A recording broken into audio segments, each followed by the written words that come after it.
Alright guys, what's going on? This is Otis here, and today I want to talk about America's true epidemic that is taking us by storm. And that is, of course, pet obesity. Yes, that is right, pet obesity. Mr. Whiskers and Fido are getting grossly overweight, and there's almost nothing we can do about it. 54% currently of cats and dogs in America are overweight or obese. Right now there is 21% of cats and dogs that are obese, and 55.6% of dogs are overweight or obese, and about 20% of those dogs are obese, which equals to about 43 million dogs are either overweight or obese, and then 16 million are at least obese. And then cats now, 54% are overweight, and 22% of cats are obese, which equals to 50 million US cats and 20 million cats are obese. Now, one of the unfortunate factors of having a cat or dog that is overweight, you have primary risk factors that a lot of them can get. And the first one is arthritis. So that's when they start, usually you'll start seeing them getting older, and they're not able to jump on things, and maybe you'll need like a step stool or a box for them to jump on to, and then like jump onto a bed, something that's like taller. Or they'll be in a lot of pain or discomfort when they're either ascending or descending something like stairs or the bed or something like that. And then also another thing that's getting real common for them is actually getting type 2 diabetes, and also getting insulin resistance, which also is really bad due to the fact that it costs a lot of money in order to take your vet or take your animal to the vet continuously to get them the insulin shots they need or the other medication they need. Another thing too is high blood pressure, which is not good at all, because if they're overweight or obese and they start getting maybe a little bit more active but not enough active, or if they just do maybe like a little outburst, you know, there's a very good chance that they could actually have an aneurysm, which would kill the animal, because there's absolutely just no way that an animal could get to a vet in time in order to get the proper care to survive any type of aneurysm. And probably one of the most things that are common to pets that are overweight now is heart and respiratory disease.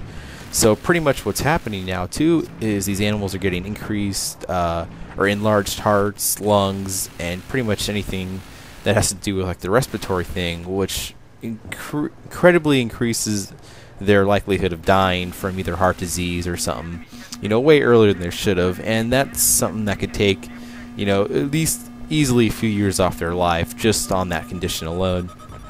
Another thing they get is ligament injury. So it's very easy for them to be able to like tear a ligament or hurt something if they jump down from the bed, or something that's maybe a little bit too high for them, because they have all that pressure and that weight on their joints. And so when they're jumping from a tall spot down to a smaller spot, you know, it's very easy for them to maybe land on like one foot like they're usually normally doing, and now all that weight's going on their leg or something. You know, they can actually, you know, pull their tendons, or, you know, break their leg or something like that, which just would be detrimental to an overweight animal. And that's mostly because too, if they've got a cast on and they're healing stuff, you know, they're not going to be working out. They're probably going to be still eating the same amount of food, and so they'll actually get even bigger, and that's just going to lead to more long-term things, health problems for your animal. And another one that's really unfortunately popular disease that they're getting now too is kidney disease, just because pretty much everything that you go through your body goes through your kidneys. And so your kidneys, for the animals even, they just get so just so big, and just they just start like failing. There's just too much work for them to do with these little pet bodies that they're not used to. And then, of course, being overweight and obese, you know, they're also able to get a lot more forms of cancer more easily, because it's harder for your body to fight off those infections and those cancerous agents, which is something that's very unfortunate. And then, you know, all of these put together, it'll typically decrease your pet's life expectancy up to 2.5 years, which is pretty huge for an animal, considering maybe they only live to be about, you know, 10 to 15 years, probably be the average for you know, a cat or a dog. And now you're looking at maybe like a 7.5 years to like 12 years, which, you know, is just, you know, it's sad because, you know, they're almost like a family member when they die and stuff. And so, you know, what if your pet's overweight? You know, how do you check that? Well, it's easy because the ribs are easily felt on the side of the animal, and if you're not able to feel the ribs, they're overweight or obese, pretty much more likely. And then another thing too is if you're looking at them from underneath, they're going to have a tucked in abdomen. It's not going to be sagging. It's not going to be like an animal beer belly, pretty much like a dog beer belly or a cat beer belly.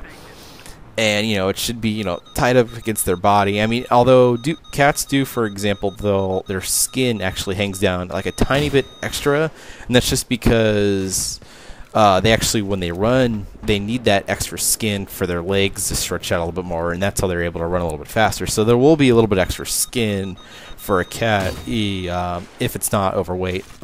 But if it is overweight, yeah, it's actually going to be tight, and there's not going to be any loose skin actually hanging down for them to run a lot faster, which also decreases their chance to do exercise.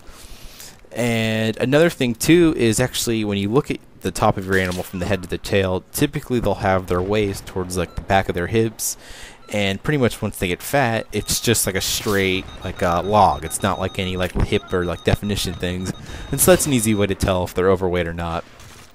But typically a cat will need between 5 to 15 minutes of playing with a toy is what we describe it as. And they just need to be running around and stuff, because typically for a cat they only like playing with an object for about 2 or 3 minutes, typically at most. That's just because naturally in the wild, if they don't catch a mouse or something within 2 or 3 minutes, they usually just give up. And then for dogs, for an example, they need at least 15 minutes a day of vigorous walking, or even like jogging or running a day, to keep them in line. And now, for the calorie intake for animals too, half of it's on the owners, then half of it's actually on the food manufacturers too, just because the animal industry that produces all the food, they don't have any requirements to put how many calories is per serving, or even like serving sizes for dogs and cats, because it's not required unless it's a specific diet food for a cat or a dog also. And then also most owners too, they just leave a whole bunch of food out for their dogs or cats, and so they're just able to eat when they want to, and that that leads to overeating. It should always be checked with a certain amount of food. Typically it's about 1 cup a day, depending on the species and stuff. Obviously a bigger dog's gonna eat a lot more than like a little Chihuahua, of course. I mean, it's just common sense there. But hopefully you guys ended up enjoying this commentary, and thanks for watching.